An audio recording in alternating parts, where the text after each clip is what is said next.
Hey gang, so I wanted to have a chat with you this week about being able to take the sting out of rejection. And I know for Beachbody coaches, a lot of that comes, we talk about through vital behaviors, improving our life, and then inviting others to check out what it is we're doing. And that's the part that a lot of times is the hang up, the hesitation, is the inviting people to check out what it is we're doing. And I wanted to explain why we have a hesitation, so that way then maybe we can be a little bit more prepared for it and understand what's going on, so then we can work through that hesitation. You see, when we are inviting people to check out what it is we're doing, it's more than just a workout. To us, it's something that changed our lives, changed the way we thought, changed the way we felt. It emotionally changed us. And a lot of times when we talk to people, there's very, when we talk about how, our best friend, there's not very many people that we share our deep emotions with. And so when we are talking to other people about a challenge group, and to us, it is like we're telling them an emotional part of our life. We're sharing our emotions, and that's not easy to do. And so when somebody says, no, I'm not interested in your group, no, I don't want to do that, they may even say no and have a reason that, I don't like the shakes, I don't like MLMs or pyramid schemes or XYZ. What it is they're saying no to their perception of what it is we're inviting them to. But to us, it feels like they're saying no. We put ourselves out there. We like shared a little piece of ourselves with us, a piece of our life, and it kind of feels like a personal attack. And it all has to do with the way we are perceiving their response. And so that's why we talk a lot about taking yourself out of it, because they're not saying no, and it's not a response to you and your personal journey, your personal story. It's saying no to their perception of what it is you're inviting them to. Now, what I wanted to do though is even knowing that, it's still hard. And I wanted to propose to you, I was listening to The Power of Vulnerability with Brene Brown. She did a TED Talk, but this is like it's a few hours of a conference she did. They recorded it. And she talks about how she takes you into like a movie scene.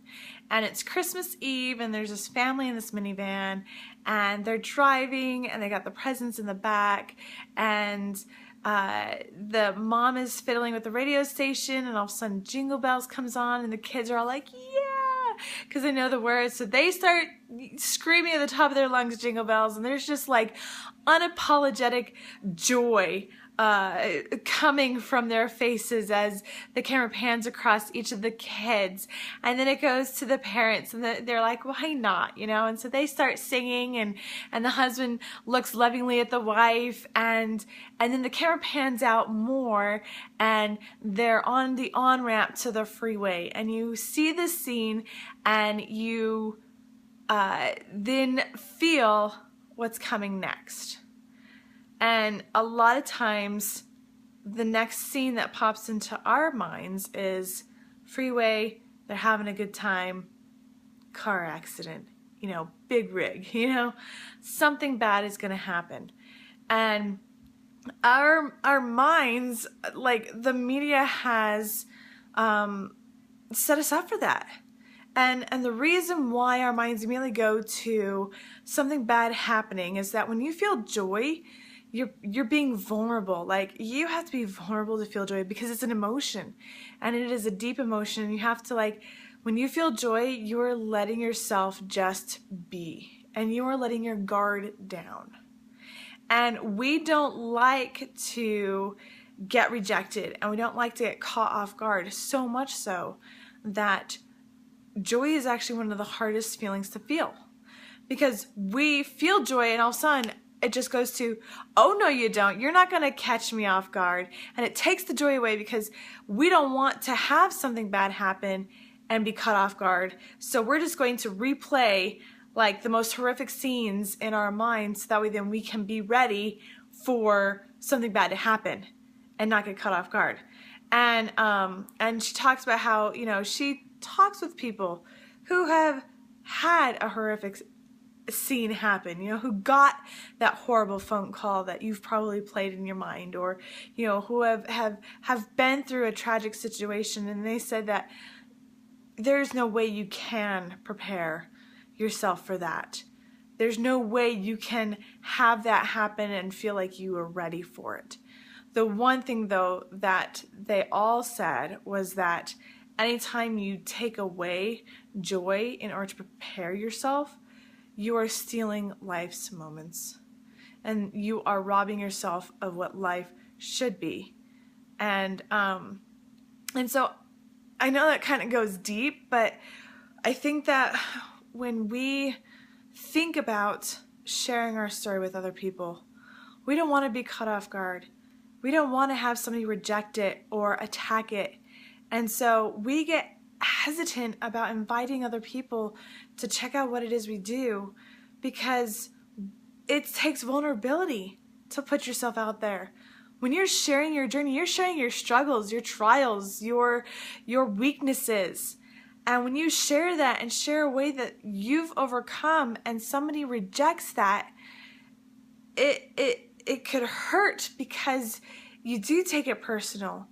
And so we want to try and not be caught off guard with that response. So we become hesitant, and we almost expect people to say no, and we're surprised when people say yes, they want to change their life. Yes, they want to join us in a challenge group. Yes, they're interested. It's almost like, oh, you do?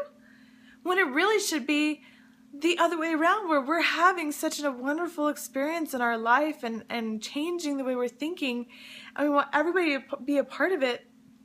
Then when somebody says no, it should be like, oh, really? Like, we should be expecting everybody to say yes, because it is such a good part of our life. And so when you send out the invitation to somebody, don't replay the most horrible scene. Don't replay, don't act out the rejection. Don't act out the, oh, they're never going to want to do this. Oh, this is what they're going to say. Oh, they're going to think this. And have it be a negative. Act out what it's going to be like when that person responds back, oh my gosh, this is exactly what I've been looking for. I've been needing a way to get fit, get healthy. I can't leave the kids at the gym daycare. I can't find time to go to the gym. Yes, I loved a way to be able to create some breathing room for our family and our finances. When you send out that invitation, rehearse what it's going to be like when they say yes. And the one way that Brene Brown talks about how people who live wholeheartedly, people who live life with love and enjoyment, the one thing that they've been able to do, she said, the one difference that they do that helps them be able to live life more enjoyably than those of us who live life always expecting the worst, is that when they get that shudder, when they're looking at their child sleeping at night and they just are filled with love and joy, they get that little shudder of the thought of, what if something bad happens to them? It's a human reaction. It's a habit of ours to do, because we are so bombarded with thinking that way. But the one thing they do to combat that is, in that very moment, they show gratitude for the moment of joy that they have. So when they're thinking about their children, and they're looking over their children at night who are sleeping peacefully, and they have this thought of, oh my gosh, what if something horrible happens to them? They immediately replace it with, I'm so grateful for, and grateful for whatever they have in that moment. And they don't just have an attitude of gratitude, they actually practice gratitude. Because you can have an attitude of gratitude. That's just kind of like, you can have your workout clothes and your shoes, and you can have an attitude of working out, but unless you work out, you don't get the results. And so she said they actually have like timers set on their phones at, a certain time of day. It goes off, and they immediately give a list of things they're grateful for. Or before they go to bed, they list some things that they're grateful for. And so they actually practice gratitude. And so that's one of the things that I challenge you guys to do this week, is that you pick the way that works for you. For me, it has really made a difference to, I always woke up and went, oh my gosh, I didn't get enough sleep. And I was went to bed going, oh my gosh, I didn't get enough done. And it was just a really horrible way to bookend the day. You didn't get enough sleep. You didn't get enough done. It just really left me feeling unfulfilled and very much like I'm just not enough, don't get enough sleep, don't get enough done. I'm just always behind. What I started doing is before I go to bed, I have a journal, and it's specific for the things that I have loved about the day, things that I did well, things that I like about myself, things that went right. And before I go to bed, I write down 1 to 3 things every single night about that day that went well and that I am grateful for.